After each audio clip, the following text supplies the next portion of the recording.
I was standing in my driveway at 6 in the morning when I noticed the bright orange violation notice stuck to my industrial snow pusher, and I knew my day was about to go completely sideways. The notice flapped in the cold February wind, barely clinging to the massive piece of equipment that sat innocently on the concrete pad I'd specifically poured for it last summer. I'd lived in Oakwood Ridge, Colorado for 3 years, and this was the first time the HOA had taken issue with my snow removal business operating out of my property. I ripped the notice off and read it while my breath formed clouds in the frigid air. The letter was signed by Brenda Patterson, the HOA president, and it demanded that I remove the unsightly commercial vehicle from my property within 24 hours or face escalating fines. This was rich considering half my neighbors had boats, RVs, and campers parked on their driveways during the off-season. My name is Scott Yates, and I run a successful snow removal company that services commercial properties throughout the Denver metro area. The industrial snow pusher in question was a 12-foot wide beast that attached to the front of my heavy-duty truck, weighing in at just over 4,000 pounds. It wasn't something you could just hook up and haul away with a regular vehicle. The thing required specialized equipment and knowledge to move properly, which was exactly why I kept it locked with a custom-keyed system that prevented unauthorized operation. I called my lawyer, David Martinez, as soon as his office opened at 8. He'd helped me review the HOA covenants when I bought the house, and we'd both agreed that my snow removal business was perfectly acceptable under the existing rules. The covenants prohibited business activities that create excessive traffic, noise, or disturbance to neighbors. But my operation generated maybe 2 trips per day during snow season, less than what most people's teenagers caused. They can't just demand you remove it without going through proper procedures, David said over the phone. Did they give you a hearing date or any opportunity to contest this? Nothing. Just this notice saying I have 24 hours. That's not how it works. Send them a letter, certified mail, requesting a formal hearing. Don't move the pusher. You're within your rights. I drafted the letter immediately and drove to the post office to send it certified mail. By the time I got back home around 11, Brenda Patterson was standing in my driveway with 2 other women I recognized from neighborhood gatherings. Brenda was everything you'd expect from an HOA president on a power trip. Mid-50s, bleached blonde hair cut in a severe bob, and a permanent expression like she'd just discovered someone had trampled her petunias. "Mr. Yates," she said, her voice dripping with false pleasantness, "I'm here to discuss your violation." "I received your notice," I replied, keeping my tone neutral. "I've requested a formal hearing as is my right under the covenants. This isn't a matter for debate. That monstrosity violates our aesthetic standards. Several neighbors have complained." "Which neighbors? And which specific covenant does it violate?" Brenda's face flushed slightly. "Section 7, subsection 3, no commercial vehicles visible from the street." I'd anticipated this argument. My attorney and I reviewed that section thoroughly. It specifically exempts commercial vehicles under 1 ton when parked in driveways. My pusher isn't a vehicle, it's an attachment.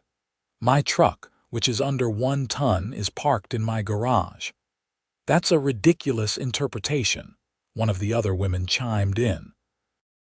Her name tag from some previous HOA event still clung to her jacket, Linda. "That's why we have formal hearings," I said, "to resolve these disagreements properly." Brenda crossed her arms. "If that equipment isn't gone by tomorrow morning, we'll have it towed." "I wouldn't recommend that," I said calmly. "It's specialized equipment worth over $40,000. Any damage during an unauthorized tow would be your liability." "We'll see about that," Brenda snapped, and the three of them marched back to her silver Mercedes. The next morning, I woke to the sound of a diesel engine rumbling on my street. I looked out the window to see a large flatbed tow truck backing into my driveway. Brenda stood on the sidewalk with a clipboard, directing the operation like a general commanding troops. I threw on jeans and a jacket and headed outside. The tow truck driver, a heavy-set guy in his 40s with a graying beard, was walking around my snow pusher with a confused expression. I could see him trying to figure out how to secure it for transport. "Morning," I called out. "Can I help you?" "You the owner?" he asked. "I am. Lady says this needs to be towed. I'm not sure how to approach this. What's it weigh?" "Just over 4,000 pounds. It's got a specialized locking mechanism that prevents movement without the key. Where's she planning to have you take it?" The driver glanced at Brenda, who had walked over. "Impound lot on Highway 36, he said. "I have authorization from the HOA to remove this violation," Brenda announced. "You have authorization from me, the owner?" I asked. "Because this is my private property and that's my equipment." The covenants give the HOA authority to remove violations after proper notice. You were given 24 hours. I pulled out my phone and showed her the certified mail receipt. I requested a formal hearing. Until that hearing occurs and a decision is made, you have no authority to remove anything. The tow truck driver looked uncomfortable. "Look, I don't want to get in the middle of a legal dispute. Lady, if he's saying he didn't authorize this, I can't just take his property." "I'm authorizing it as HOA president," Brenda insisted. "That's not how property law works," I said. "Driver, if you attempt to take my equipment without my permission, that's theft. I'll file a police report and pursue damages for any harm to my equipment." The driver held up his hands. "I'm out." "Not worth the headache." He started walking back to his truck. "We're paying you $200, Brenda called after him. "Lady, this guy could sue me for way more than that if something goes wrong. Find someone else." The truck rumbled away, leaving Brenda fuming on my driveway. "This isn't over," she said. "I hope not," I replied. "I'm looking forward to the hearing." She left, and I thought that would be the end of it for the day. I was wrong. Around 2 in the afternoon, a different truck appeared. This one was even larger, a heavy-duty recovery vehicle with a crane arm. 2 guys got out, both looking like they meant business. I went outside again. "Can I help you, gentlemen?" "We're here to recover the equipment," the taller one said, consulting a work order. "Snow pusher attachment." "On whose authority?" "HOA. They paid us $1,500 up front." $1,500. That was serious money. Brenda was escalating. "I'm the owner, and I'm telling you that you don't have permission to take my property." "Look, man, we've got a job to do. We've been paid." "Then you've been paid to commit theft," I said, pulling out my phone. "I'm calling the Jefferson County Sheriff's Office right now." That made them pause. I dialed the non-emergency number and explained the situation to the dispatcher. She said she'd send a deputy to sort it out. While we waited, the 2 recovery guys stood by their truck, occasionally muttering to each other. Deputy Sarah Chen arrived about 20 minutes later. I'd met her before at a neighborhood watch meeting. She listened to both sides, examined the HOA notice, and looked at my certified mail receipt requesting a hearing. "Madam," she said to Brenda, who had materialized the moment the patrol car arrived, "he's right. Until there's a hearing and a decision, you can't just take his property." "The covenants give us that authority," Brenda protested. "The covenants don't supersede property law. If you try to take his equipment without his consent or a court order, that's theft, and I'll have to take action." Brenda's face had gone bright red. "This is ridiculous. We're trying to maintain property values." "Then follow proper procedures," Deputy Chen said. Have your hearing make your decision, and if he doesn't comply, you can pursue it through the courts like everyone else." The recovery team left, grumbling about wasted time. Brenda glared at me like I'd personally insulted her entire family line, then drove off in her Mercedes. Deputy Chen turned to me. "You might want to document everything. Take photos, keep copies of all correspondence. HOA disputes can get messy." "I'm learning that," I said. "Thanks for coming out. Just doing my job. Good luck with the hearing." The next week crawled by. I received a notice for a hearing scheduled for the following Friday evening at 7 in the community center. I prepared my case carefully with David's help. We printed out the relevant covenant sections, photographs showing similar vehicles in other driveways, and documentation of my business license and insurance. The community center meeting room was packed when I arrived. Apparently, word had spread that there was going to be drama, and half the neighborhood had shown up to watch. The HOA board sat at a long table at the front, Brenda in the center, flanked by 4 other board members I recognized but didn't know well. Brenda called the meeting to order with a wooden gavel that seemed comically oversized for the occasion. She ran through some routine business before getting to my case. Item 7 on the agenda: violation of Section 7, Subsection 3 by Scott Yates of 2847 Pinewood Drive. Mr. Yates has been operating a commercial vehicle in violation of our covenants. David stood up. Before we proceed, I'd like to clarify that Mr. Yates is not operating a commercial vehicle on the property.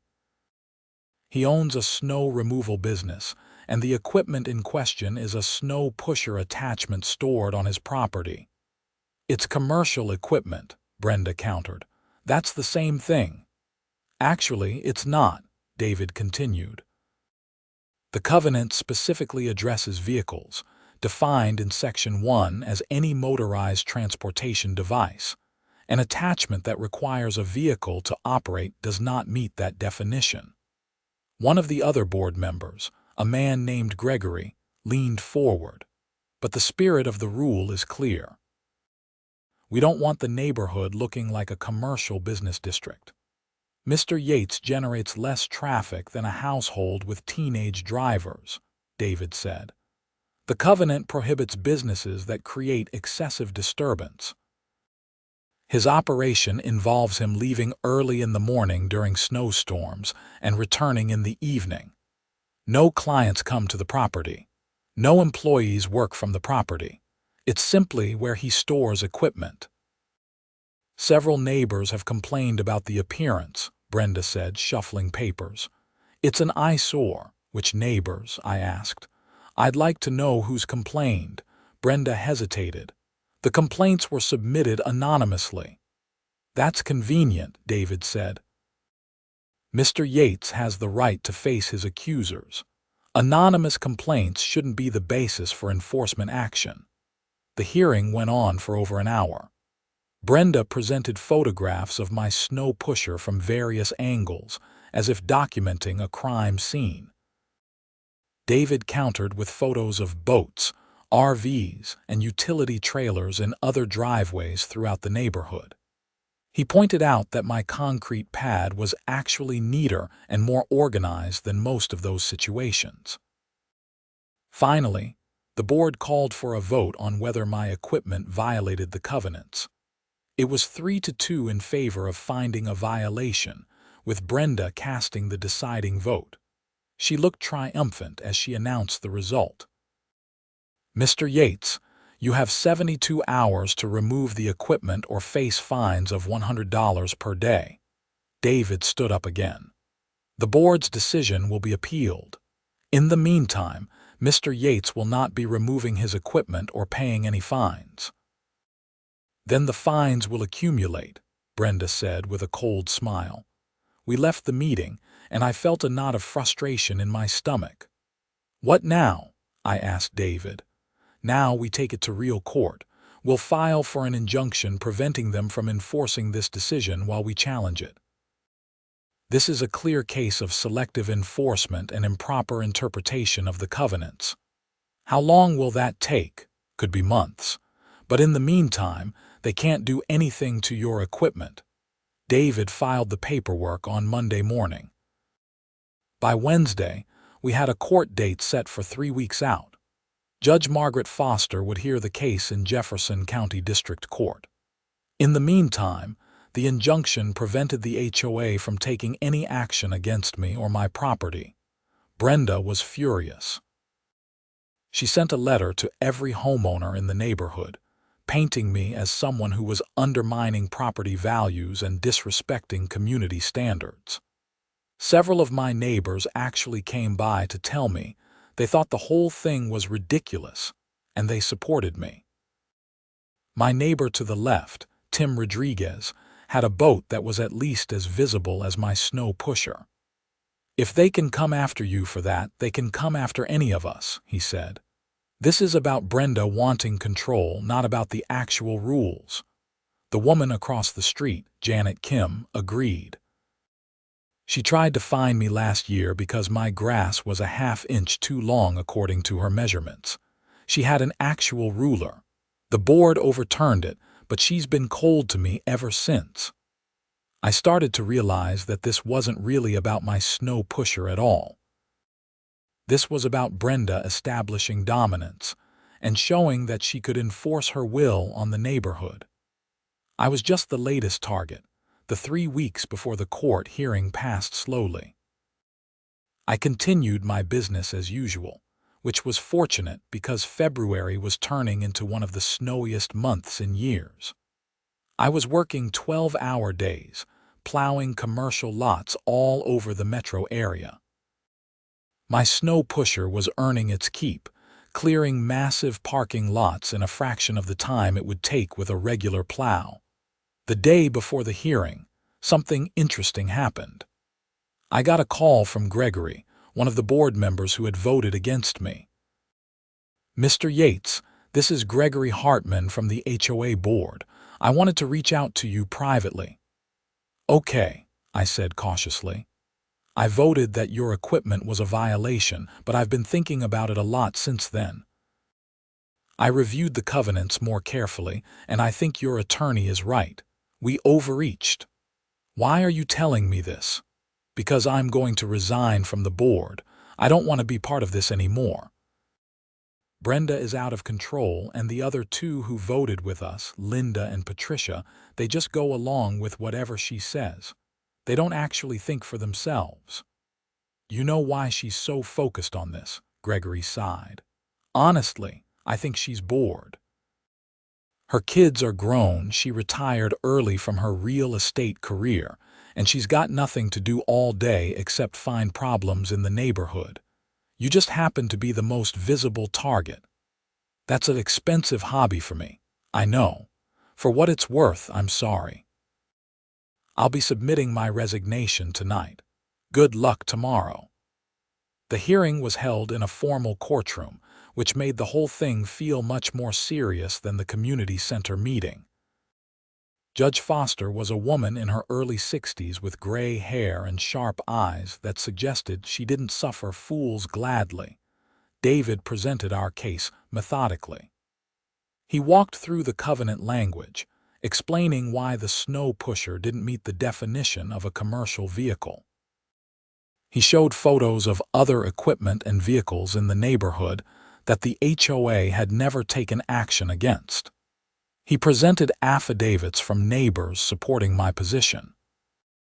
The HOA's attorney, a young guy named Preston Mills who looked fresh out of law school, argued that the board had the authority to interpret the covenants and that their interpretation should be given deference.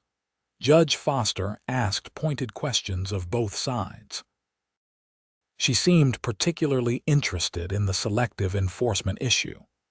"Mr. Mills, why has your client taken action against Mr. Yates's equipment, but not against the numerous boats, RVs, and trailers visible in the photographs submitted by the defense?" "Those are recreational vehicles, Your Honor. They're different from commercial equipment."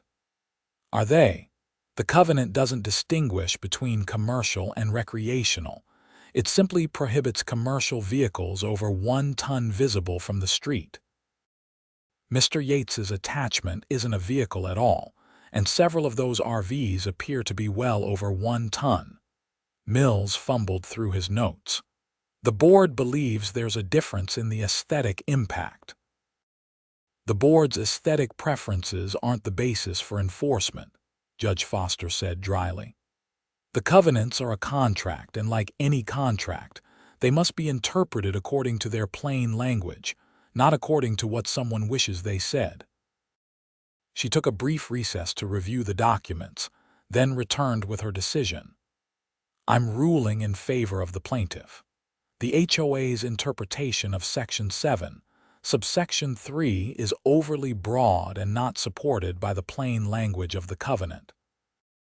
Furthermore, the evidence of selective enforcement is troubling. The injunction will be made permanent. Mr. Yates may continue to store his equipment on his property. The HOA is prohibited from taking any further action on this matter.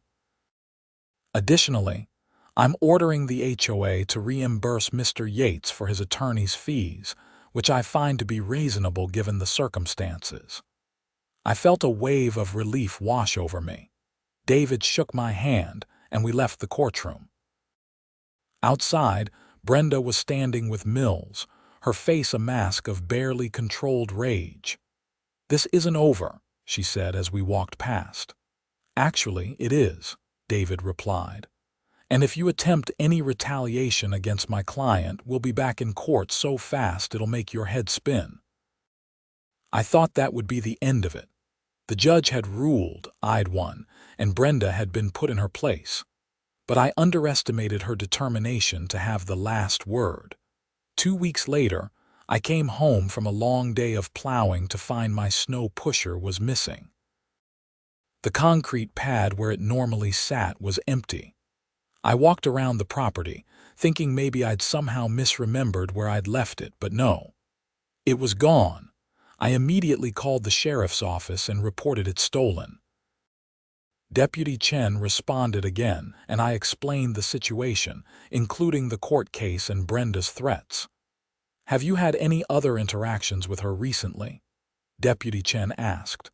"No, I've been avoiding her completely. I'll need to speak with her." If she took it, that's theft, regardless of the HOA situation. Deputy Chen drove to Brenda's house, which was about 6 blocks away in the nicer section of the neighborhood. I waited at home, pacing in my garage. My phone rang 20 minutes later. "Mr. Yates, you need to come to the municipal storage facility on Highway 36.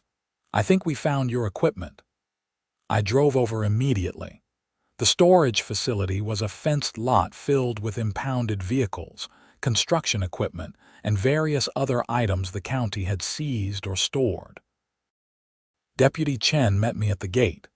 "Your snow pusher is here. Mrs. Patterson admitted to having it towed yesterday while you were at work. She said she was enforcing the HOA's original decision, but the judge ruled against that. I explained that to her. She claims she didn't think the court's decision was valid because it was just about an injunction, not about the underlying violation. That's not how court orders work. No, it's not. Come take a look at your equipment." We walked through the lot to where my snow pusher sat. As soon as I saw it, my blood ran cold.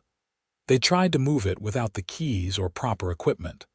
The hydraulic lines were torn, the mounting brackets were bent, and one of the cutting edges was severely damaged. It looked like they'd dragged it with chains or cables, causing thousands of dollars in damage. "They destroyed it," I said, running my hands over the mangled metal. "This is going to cost at least $15,000 to repair, maybe more." Deputy Chen was taking photos. "Mrs. Patterson hired a different recovery company. I spoke with them, and they claim she told them she had authorization from you. They're saying they didn't know it was unauthorized. That's a lie. She had to know after the court case. I believe you." I'm going to recommend that the district attorney file charges for theft and vandalism. This is beyond a civil dispute now. Over the next few days, things moved quickly. The district attorney's office reviewed the case and filed criminal charges against Brenda for theft of property valued over $5,000 and criminal mischief. The recovery company she'd hired was also investigated, though they ultimately weren't charged since they'd been misled about having authorization. Brenda hired a criminal defense attorney, a sharp woman named Rebecca Torres, who immediately tried to negotiate a plea deal. But I wasn't interested in making it easy for her. She deliberately destroyed my equipment out of spite, ignoring a court order in the process. David advised me to pursue both the criminal case and a civil suit for damages. The criminal case went to trial 4 months later. By then, I had detailed estimates for repairs totaling just over $18,000. The snow pusher was specialized equipment that required parts to be ordered from the manufacturer in Wisconsin, and the repairs would take weeks. At trial, the prosecution laid out a clear timeline. Brenda had hired the recovery company the day after Judge Foster's ruling, explicitly telling them not to contact me. She'd provided them with the gate code to my driveway and told them to come while I was at work. The recovery company's logs showed they'd attempted to load the snow pusher onto their truck, but when they couldn't figure out how to disengage the locking mechanism, they'd used chains to drag it, causing the extensive damage. The recovery company's owner, Frank Morrison, testified that Brenda had told him she was authorized by both the HOA and the property owner to remove the equipment. He claimed he'd asked for written authorization, but she'd said it was being sent electronically and would arrive by the end of the day. When it never came, he tried calling her, but she stopped answering. Brenda's defense was thin. Rebecca Torres argued that Brenda had genuinely believed she had the authority to enforce the HOA's original decision, and that the damage was accidental, not intentional. She painted Brenda as a dedicated community volunteer who'd made an honest mistake. The jury didn't buy it. After 3 hours of deliberation, they found her guilty on both counts. Judge Foster, who also presided over the criminal trial, sentenced Brenda to 6 months in county jail, suspended pending completion of 2 years of probation, 200 hours of community service, and full restitution for the damages plus my legal fees. The civil suit was settled shortly after the criminal conviction. The HOA's insurance company, wanting to avoid further legal expenses, paid out a settlement of $30,000, which covered my repairs, lost business income during the weeks, my equipment was out of commission, and additional compensation for the hassle. Brenda resigned from the HOA board immediately after the trial. The new board president, Tim Rodriguez, reached out to me personally to apologize for everything that had happened, and to assure me that the HOA would be revising its covenant interpretation procedures to prevent similar situations in the future. I got my snow pusher repaired at a specialized shop in Denver. The technician who worked on it whistled when he saw the damage. "Someone really did a number on this thing," he said. "Lucky they didn't destroy the hydraulic pump. That alone would have been another $8,000. "Yeah, I got lucky," I said, though it didn't feel lucky at the time. The repairs took 3 weeks, which meant I had to scramble to rent replacement equipment during what turned out to be an especially busy March snowstorm season. But I made it work, and by early April, my pusher was back in action, looking almost new. The neighborhood gossip mill had been running overtime throughout the whole ordeal. I'd become something of a local celebrity, the guy who'd stood up to the tyrannical HOA president and won. Several neighbors who'd previously kept their distance started waving when they saw me. Janet Kim brought over a casserole as a "congratulations on your victory" gift. One evening in late April, after the last of the snow had melted and I'd put my equipment into storage for the season, Tim came by with a six-pack of beer. "Thought you might want to celebrate," he said. "The board voted unanimously to amend the covenants. We're explicitly allowing commercial equipment stored on concrete pads as long as it doesn't block sidewalks or create safety hazards." "That's great," I said, accepting a beer. "Thanks for pushing that through." It was easy once Brenda was gone. Turns out most of the board had been afraid to contradict her. She'd made it clear that anyone who opposed her would be her next target. He took a long drink. "You did the whole neighborhood a favor by standing your ground. I just wanted to run my business and be left alone." Sometimes that's what it takes. One person willing to say no when everyone else is going along to avoid conflict.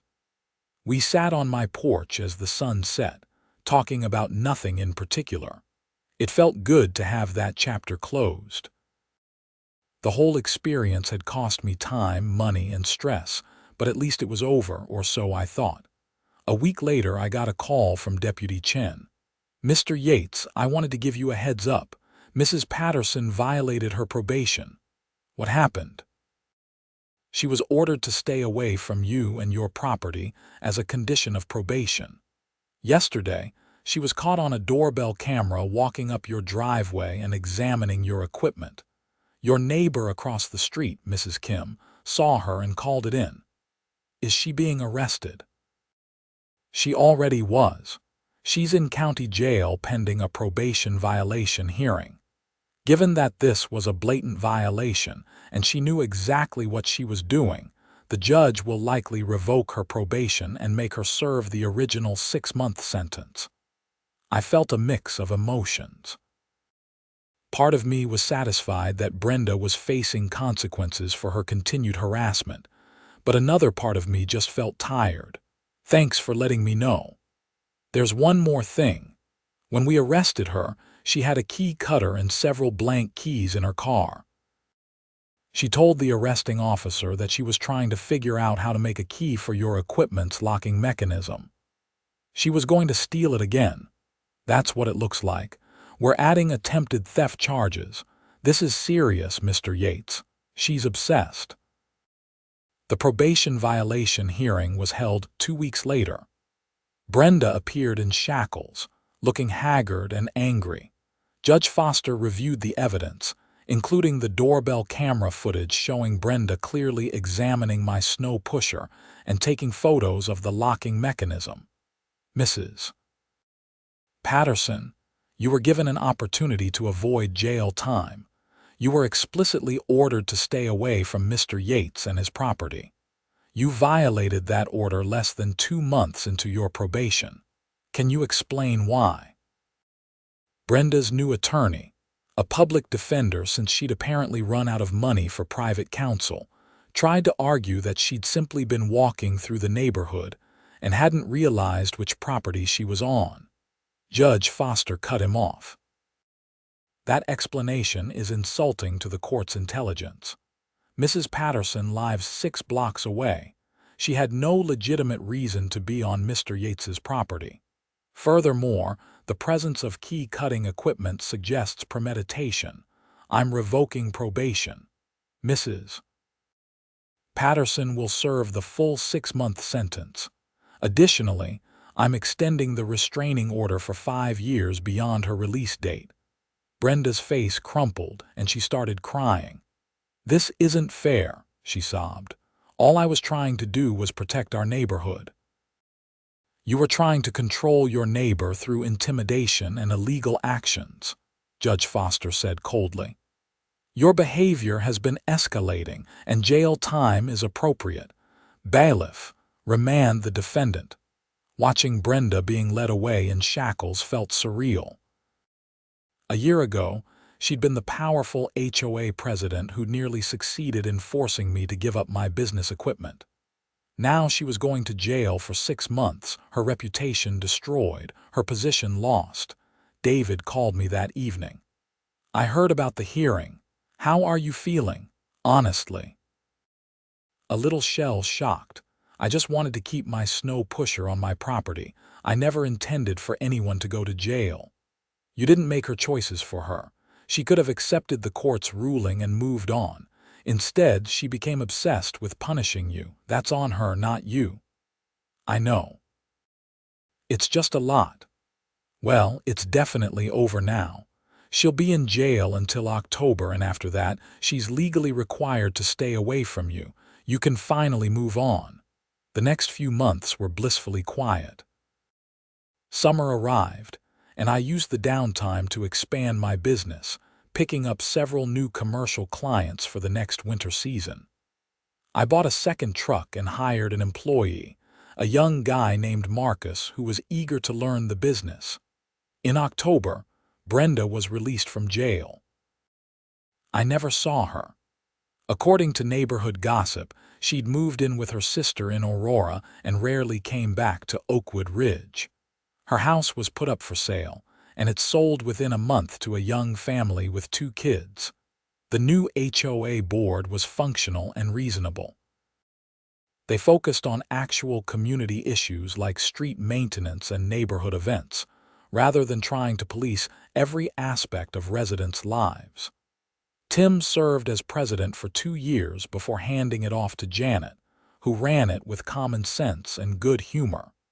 My business continued to thrive. The industrial snow pusher that had caused so much drama earned back its cost several times over. I eventually bought a second one as my client list grew. Both sat proudly on my expanded concrete pad, which I'd enlarged to accommodate the additional equipment. Sometimes new neighbors would move in and ask about the equipment, having heard stories about the HOA saga. I'd give them the short version, leaving out most of the drama. It had become a neighborhood legend, the story of the HOA president who went to jail over a snow pusher. 3 years after the whole mess started, I was invited to speak at a local business association meeting about dealing with HOA challenges as a home-based business owner. I shared my story, emphasizing the importance of knowing your rights, documenting everything, and not backing down when you're in the right. During the question and answer session, someone asked if I regretted buying a house in an HOA neighborhood. Sometimes, I admitted. But mostly, I'm grateful it happened. It taught me to stand up for myself and showed me that the legal system can work when you're patient and do things the right way. It also showed me which neighbors are worth having. After the talk, several people came up to share their own HOA horror stories. It seemed like everyone had a tale of overreaching board members or selective enforcement, but very few had fought back like I had.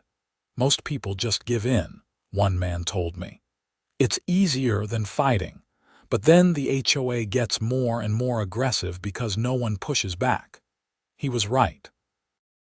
Brenda had probably gotten away with similar tactics for years before she targeted me. I'd just been the first person stubborn enough to refuse to cave. Life moved on. My business continued to grow. I eventually moved to a larger property outside the city limits, where there was no HOA and I could park as much equipment as I wanted. But I kept the house in Oakwood Ridge as a rental property, managed by a professional company. The tenant who moved in was a school teacher with no business equipment, no boats, and a meticulously maintained lawn. The HOA loved her. Tim joked that after me, anyone would seem like a dream resident. Years later, I occasionally drove through Oakwood Ridge to check on the rental property. The neighborhood looked much the same, though the houses were older and the trees had grown. The community center where the infamous hearing had taken place was being renovated into a fitness center. The neighborhood gossip had moved on to other scandals and dramas. I never saw Brenda again. I heard through the grapevine that she'd moved to New Mexico to be near her adult children and had started over there. I hoped she'd learned something from the experience, though I wasn't optimistic. People who crave control and power rarely change. The whole experience left me with a healthy skepticism of HOAs and a deep appreciation for the legal system when it works properly. I'd spent thousands of dollars and countless hours fighting for the right to keep my equipment on my own property, but it had been worth it. Not just for me, but for everyone in the neighborhood who might have been Brenda's next target. My industrial snow pusher, the one that had started everything, eventually wore out after 8 years of hard use. I replaced it with a newer model, even more impressive than the original. When I posted a photo of it on social media, several Oakwood Ridge neighbors commented with laughing emojis and jokes about hiding it from the HOA. But the new HOA board didn't care. They'd learned their lesson about picking unnecessary fights with residents. The revised covenants I'd helped inspire made it clear that reasonable business operations were allowed as long as they didn't disturb neighbors. Several other residents had since started home-based businesses, everything from landscaping to plumbing services, without any interference. In the end, Brenda's attempt to flex her authority had backfired spectacularly. Instead of forcing me to remove my equipment and establishing her dominance, she'd ended up in jail, bankrupt from legal fees and forced to move away in disgrace. The HOA had paid out a substantial settlement, and the covenants had been changed to be more business-friendly. Sometimes at night, when I was doing paperwork for my business, I'd think about that morning when I first found the orange violation notice on my snow pusher. If I'd known then everything that would follow, would I have made the same choices? The honest answer was yes. Standing up for what's right is never easy, but it's always worth it. My snow removal business is now one of the largest in the Denver metro area. I have 5 trucks, 3 snow pushers, and a team of 8 employees. None of that would have been possible if I'd backed down when Brenda first demanded I remove my equipment. That industrial snow pusher wasn't just a piece of equipment. It was the foundation of my livelihood, and I'd been right to fight for it. The story became something I told new employees during training. Never let anyone push you around if you know you're right, I'd say. Document everything, know your rights, and be willing to stand your ground. It might cost you in the short term, but in the long run, it's the only way to build something lasting. Looking back now, I can see how the whole experience shaped not just my business, but my entire approach to life. Before the HOA saga, I'd been someone who generally went along to get along, who avoided conflict when possible. Brenda's attack on my business had forced me to become someone who could stand firm under pressure, who could navigate the legal system, and who understood the value of fighting for principles. The industrial snow pusher that caused all that drama eventually found a home in my new shop, where it sits during the summer months alongside its newer counterparts. Sometimes I look at it and remember everything it represents. Not just a piece of equipment, but a reminder that standing up to bullies, whether they're HOA presidents or anyone else, is always the right choice. Scott Yates, snow removal contractor and former HOA target, had learned his lesson well.